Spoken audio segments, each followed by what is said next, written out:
sa Papa Dudut Stories, ikaw ay hindi nag-iisa.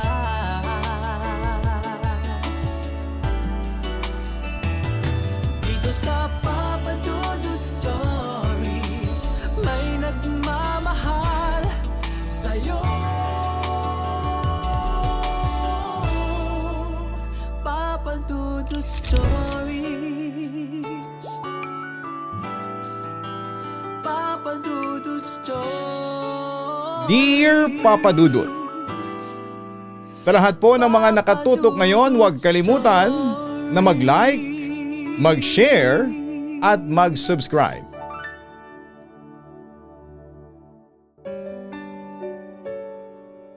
Dear Papa Dudut, ako po si Hayden, isang babaeng naging sawi.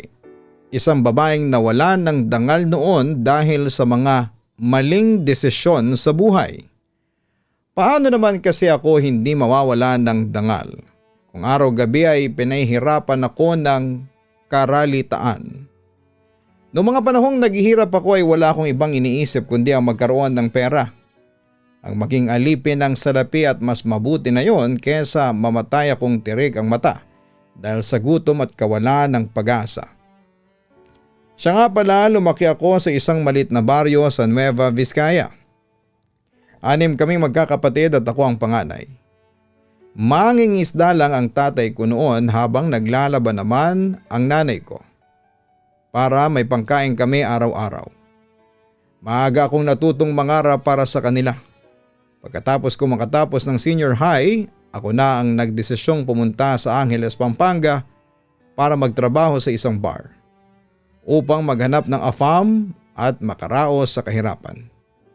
Hindi yun ang pangarap kong trabaho pero yun ang pinakamabilis na paraan para kumita ng malaki.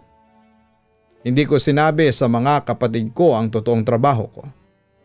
Ang alam nila ay waitress lamang ako sa isang restaurant.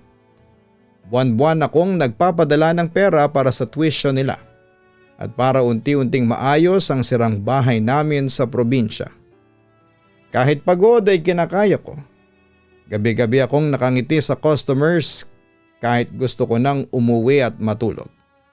Iniisip ko na lamang na bawat oras na lumilipas ay mas napapalapit ang mga kapatid ko sa pangarap nilang makatapos ng pag-aaral. Hanggang isang gabi, may lumapit sa akin na regular customer, isa siyang Phil-Am. Gwapo, matangkad, moreno at makisig ang pangangatawan. Tahimik lang siya at diretsyong magsalita. Sinabi niyang may offer daw siya na maaaring magbago ng buhay ko.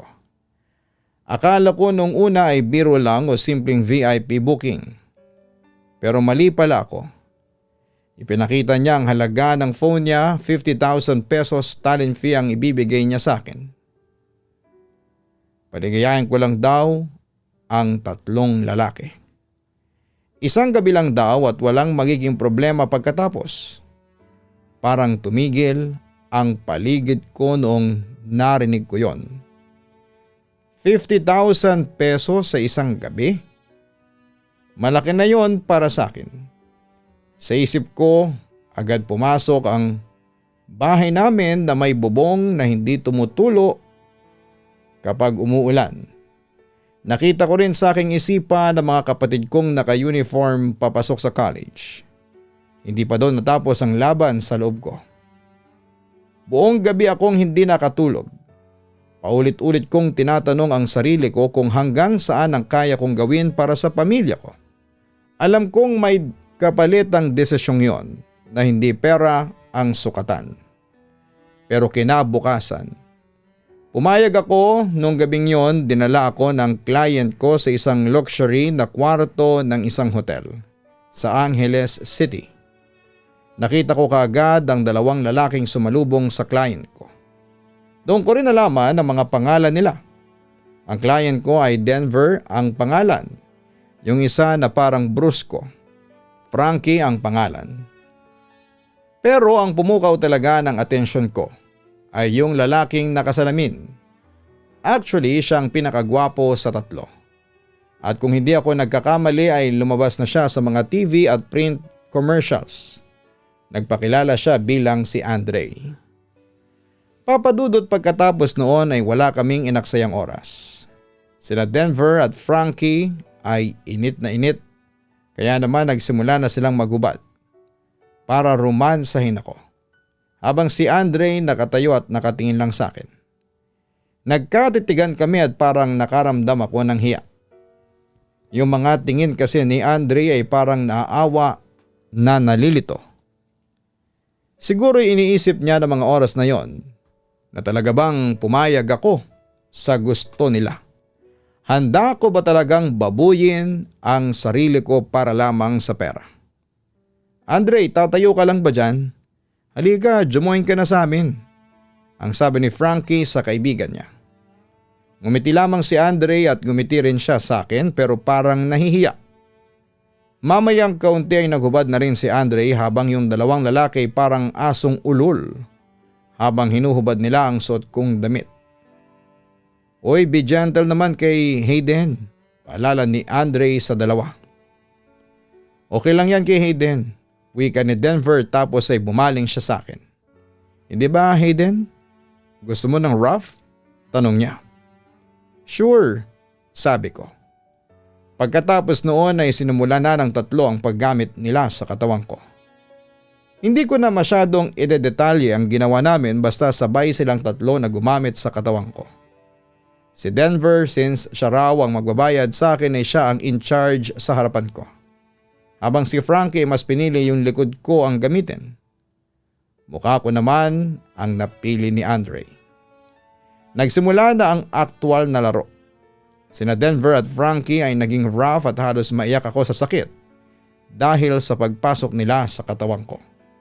Habang si Andre ay parang nag-aalinlangan pang gamitin ako dahil siguro ay nakita niyang nahirapan ako. Sige na Andre, ibigay mo na sa akin yan, ang sabi ko sa kanya. Don't worry, I'll be gentle. Wika ni Andre pagkatapos ay dahan-dahan niyang pinalasab sa akin ang kanyang karilagan. Nang mga sandaling yon ay nakalimutan ko sina Denver at Frankie na patuloy sa pagpaparaos nila sa aking katawan dahil nakatuon ang atensyon ko kay Andre. Napapatingin ako sa kanya habang nilalasab ko bawat sandaling paglalakbay niya sa aking katawan. Pero hindi libog ang nakita ko sa kanyang mga mata, kundi pag-ibig.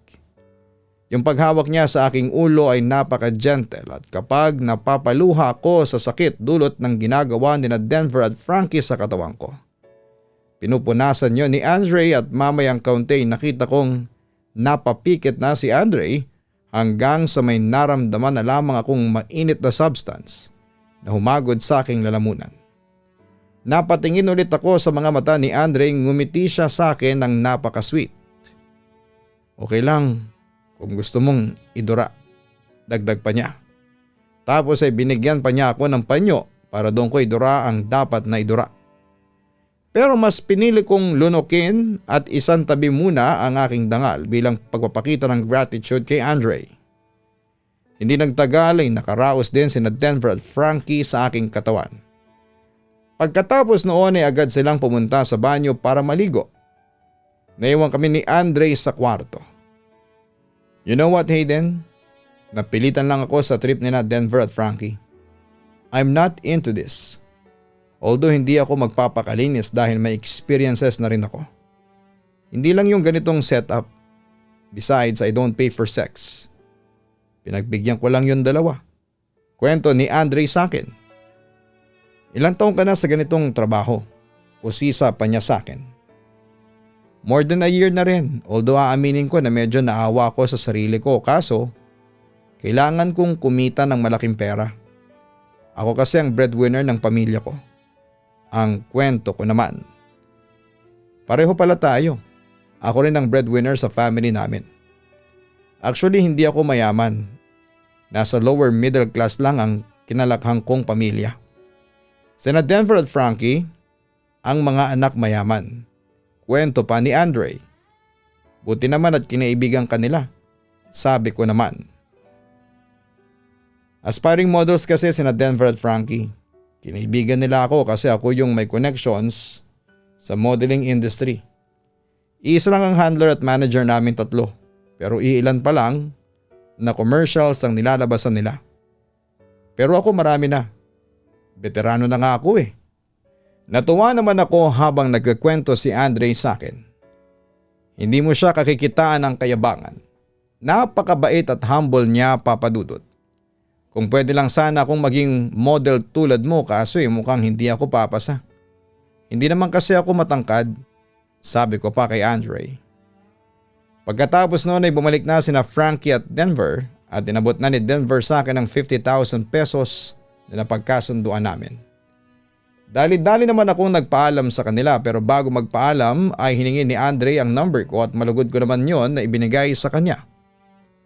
Paglabas ko ng hotel ay hawak ko na ang perang kayang magbago ng buhay namin. Pero pakiramdam ko ay may bahagi sa akin na naiwan doon. Agad ako nagpadala ng pera sa pamilya ko sa Nueva Vizcaya. Sa unang pagkakataon ay nakita kong ngumiti ang nanay ko nang walang iniisip na utang. Dapat masaya ako pero tuwing gabi may katahimikan na hindi ko maipaliwanag. Hindi ko alam kung pagsisisi ba yon o pagod lang sa mga desisyong kailangan kong gawin ng mag-isa.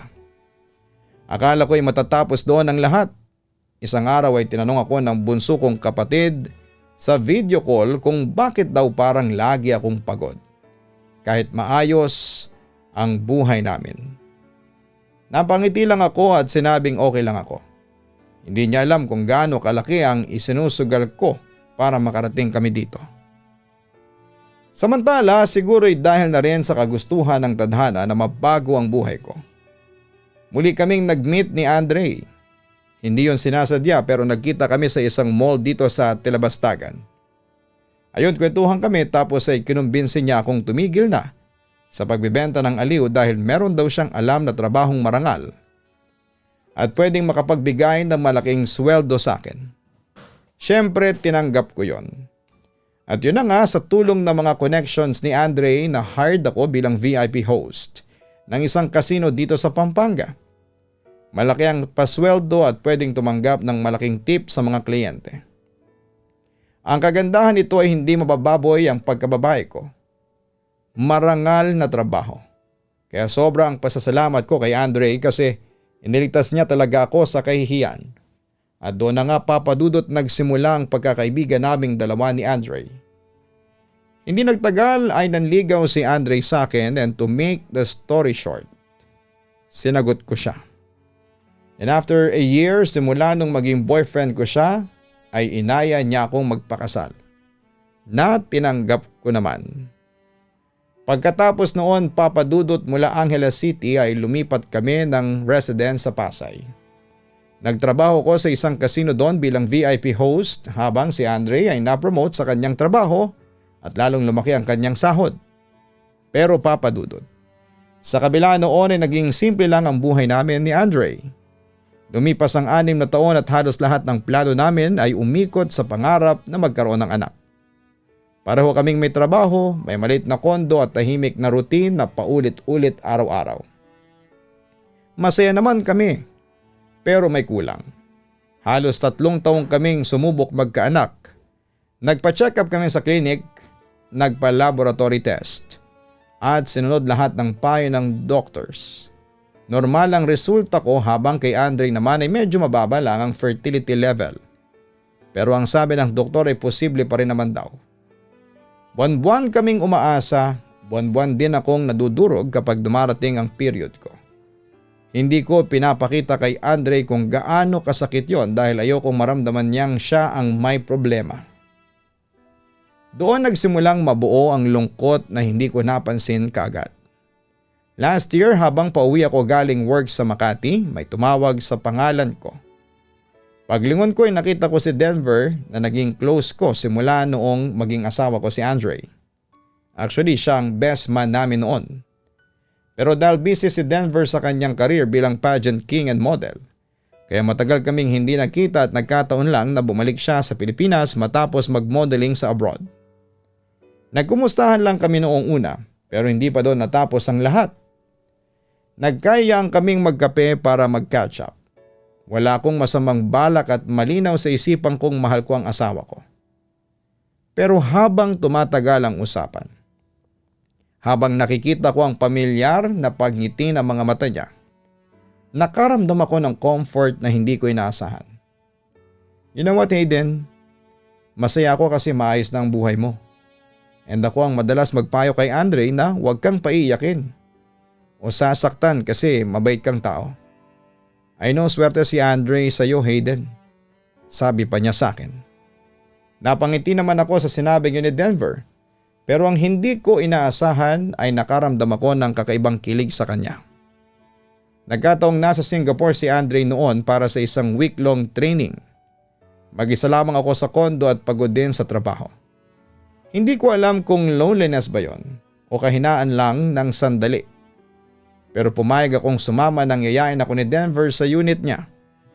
Pagkasarado ng pinto ng kondo niya ay biglang nagiba ang ihip ng hangin. Ang dating kainosentohang usapan ay napalitan ng mabibigat na tinginan na parang tumatagos sa kaluluwa ko. Naamoy ko ang pamilyar niyang pabango na humalo sa matinding tensyon sa pagitan naming dalawa. Nang hawakan niya ang bewang ko at ilapat ang katawan niya sa akin ay parang may kuryenteng gumapang sa buong pagkatao ko. Alam kong mali pero nang magtama ang mga labi namin, nalunod lahat ng rason ko at nagpadala ako sa init ng halik niya. May aaminin ako sa iyo, Hayden. Alam mo ba na love at first sight ako sa iyo noon? Yung first romance natin with Frankie and Andre. Hindi ko makakalimutan yon pero nagsisi ako kasi bakit ko pala sila inaya. Sana sinolo na lang kita. Na sana hindi mo nakilala si Andre at ako ang napangasawa mo. Pagtatapat ni Denver sa akin. Napatingin lamang ako kay Denver noon, Papa Dudut. Hindi ako makapaniwala na masasabi niya yon sa akin. Sa totoo lang, Hayden, gusto kong magtapat noon ng pag-ibig sa iyo kaso si Andre ang gusto mo. At saka parang ayaw ko ng tadhana para sa iyo. Masakit yon para sa akin, pag-amin pa ni Denver. Pero pagkatapos noon ay naging mabilis sa mga pangyayari. Binuhat niya ako papunta sa kama habang hindi napuputol ang aming paghahalikan. Ang init na mga haplos niya ang bilis ng paghinga naming pareho.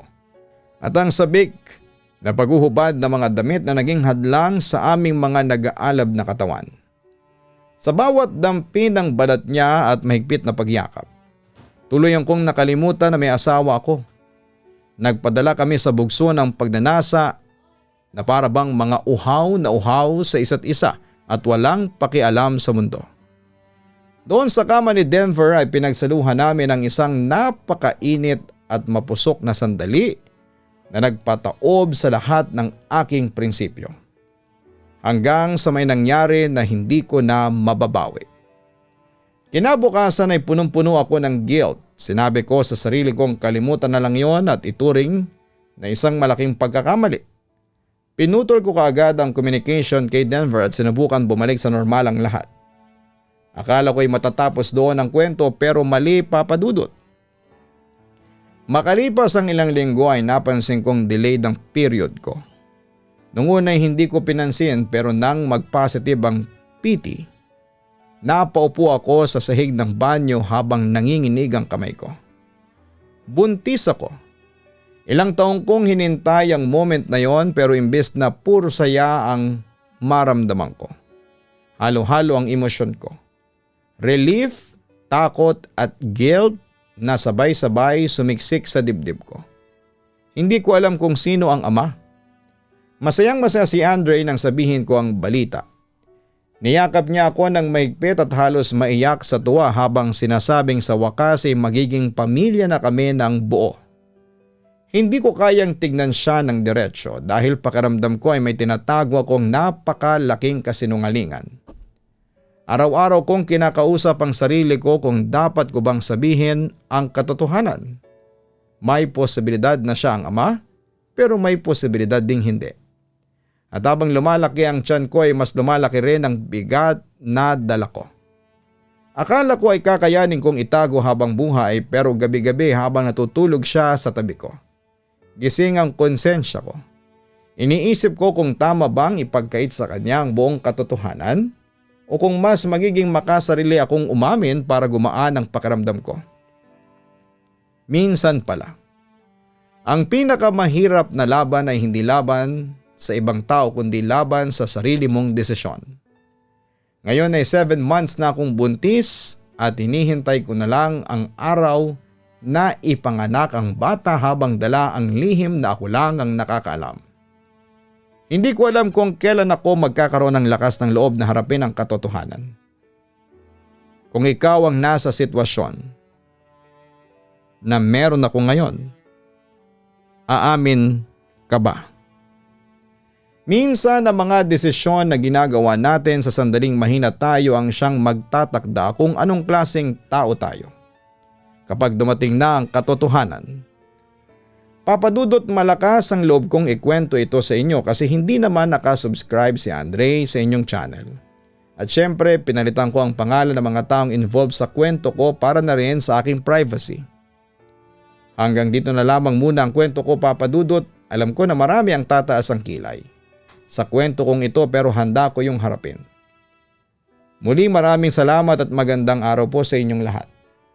Lubos na gumagalang, Hayden. Maraming salamat Hayden sa pag-share mo ng iyong totoong kwento ng iyong buhay. Ako ay natatakot para sa iyo dahil hindi natin alam kung ano ang magiging reaksyon ni Andre oras na malaman niya ang katotohanan. Na yung anak na dinadala mo ay hindi pala galing sa kanya. Binigyan ka na ng pagkakataon ng Diyos na magbago at maiangat muli ang iyong dangal pero hindi mo yun ginamit sa wasto. Ipanalangin mo na lang na sa kabila ng kasalanan mo ay magawa kang patawarin ni Andre at manaig pa rin ang pagmamahal ninyo sa bawat isa. Dahil alalahanin mong merong kasabihan na walang lihim ang hindi nabubunyag. Lalo pat ang best man ninyo sa kasal na si Denver ang siyang ama ng dinadala mo. Sana'y hindi niya alam ang totoo at huwag sana siyang maghabol sa iyong anak. Or else isang malaking problema ang naghihintay sa iyo Hayden.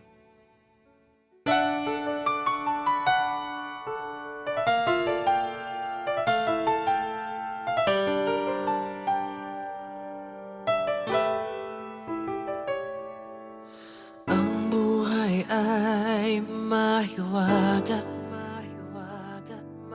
laging may lungkot at saya.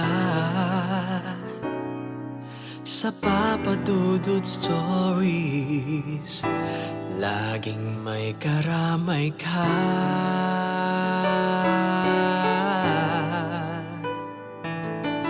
Mga problemang kaibigan, dito ay pakikinggan ka. Sa Papa Dudut Stories, kami ay iyong kasama. Dito sa Papa Dudut Stories, ikaw ay hindi nag-iisa.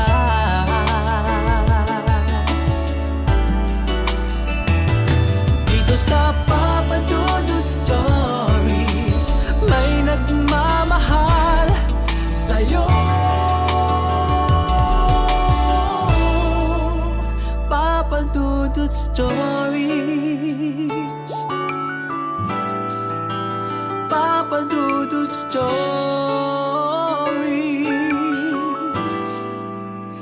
Papa Dudut Stories.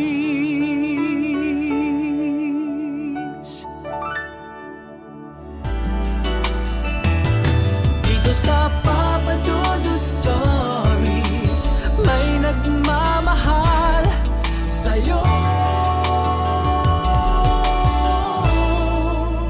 Papa Dudut Stories, Papa Dudut Stories. Hello mga ka-online, si Papa Dudut po ito. Nag-enjoy ka ba sa ating kwento ngayong araw? Huwag kalimutan na i-share, mag-like at mag-subscribe. Maraming salamat po.